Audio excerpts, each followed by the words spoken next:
So ಅದೇ ನನಗೆ ಈಗ ಒಳಗಡೆ ನಡ್ಕೊ ಬರ್ಬೇಕಾದ್ರೆ ನನಗೆ ವಿಷಯ ಗೊತ್ತಾಯಿತು, ಯಾವ್ದ್ರ ಬಗ್ಗೆ ಏನು ಅಂತ ಗೊತ್ತಿಲ್ಲ ನನಗೆ, ಏನಕ್ಕೆ ಅರೆಸ್ಟ್ ಆಗಿದ್ರು ಏನು ಎತ್ತ ಅಂತ.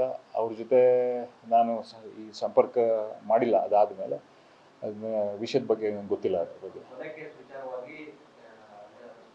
ಕೊಲೆ ಕೇಸ್ ಓಕೆ, ನಂಗೆ ಗೊತ್ತಿಲ್ಲ, ಅದನ್ನ ವಿಚಾರ ಮಾಡ್ಬೇಕಷ್ಟೇ ಅದ್ರ ಬಗ್ಗೆ.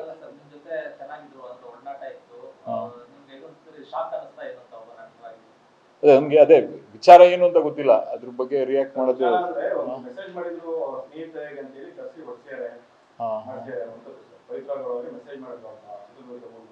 ಓಕೆ, ಅದು ಅಲ್ಲ, ನನಗೆ ಶಾಕ್ ಆಯಿತು. ಅರೆಸ್ಟ್ ಇದ್ಯಾವುದು ಏನಪ್ಪ ಹೊಸದಾಗಿ ಏನಾಗಿತ್ತು ಅಂತ ನನಗೆ ಶಾಕ್ ಆಯಿತು ಕೇಳಿದ ತಕ್ಷಣ. ಅದಿನ್ನು ಡೀಟೇಲ್ಸ್ ತಗೊಳಕ್ಕೆ ಗೊತ್ತಿರಲಿಲ್ಲ. ಇವಾಗ ಹೇಳಿದ್ರು, ಯಾರೋ ಒಂದು ನಮ್ಮ ಫ್ರೆಂಡ್ ಯಾರೋ ಹೇಳಿದ್ರು ಅಷ್ಟೇ. ಕಾಲುವೆ ಈಗ ಕಾಮಗಾರಿ ಇನ್ನೂ ನಡೀತಾ ಇದೆ, ಪೂರ್ಣ ಆಗಿಲ್ಲ. ಈಗ ನೀರು ಕೂಡ ಸಿಗುತ್ತೆ ಅಂದ್ರೆ ರೈತರಿಗೆ ನೀರಿನ ಅವಶ್ಯಕತೆ ಇದೆ. ಕಾಲುವೆ ಅವ್ರ ಜೊತೆ ಕರೆಸಿ ಒಂದು ಚರ್ಚೆ ಮಾಡಿದ್ದೀವಿ.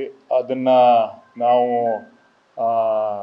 ಆದಷ್ಟು ಬೇಗ ಕಾರ್ಯಕ್ರಮನ ಏನು ಕನ್ಸ್ಟ್ರಕ್ಷನ್ ಏನಿದೆ ಅದನ್ನು ಬೇಗ ಮುಗಿಸೋಕ್ಕೆ ಏನೇನು ಕ್ರಮ ತಗೊಳ್ತಿದ್ದೀವಿ ಅಂತ ಕಾಂಟ್ರಾಕ್ಟರ್ ಅವರು ಹೇಳ್ತಿದ್ದಾರೆ, ಇಂಜಿನಿಯರಿಂಗ್ ಡಿಪಾರ್ಟ್ಮೆಂಟ್ ಅವರು ಹೇಳ್ತಿದ್ದಾರೆ. ಅವರು ಈ ತಿಂಗಳು ಕೊನೆಯೊಳಗೆ ಮುಗಿಸಿ ಅಂತ ಹೇಳಿದ್ದಾರೆ. ಅದು ನನ್ನ ಪ್ರಕಾರ ಇನ್ನೂ ಅಷ್ಟು ಬೇಗ ಮುಗಿಸೋಕ್ಕಾಗೋದು ಕಷ್ಟ, ಇನ್ನೊಂದು ಸ್ವಲ್ಪ ದಿನ ಎಕ್ಸ್ಟ್ರಾ ಆಗ್ಬೋದು. ಬಟ್ ನಾವು ಅವ್ರಿಗೆ ದಿನನಿತ್ಯ ಪ್ರೆಷರ್ ಆಗ್ತಾ ಇದೀವಿ ಬೇಗ ಮುಗಿಸೋಕ್ಕೆ. Thank you. ನ್ಯೂಸ್ ಫಸ್ಟ್, ನಿರ್ಭೀತಿಯಿಂದ ನಿಮ್ಮ ಪರವಾಗಿ.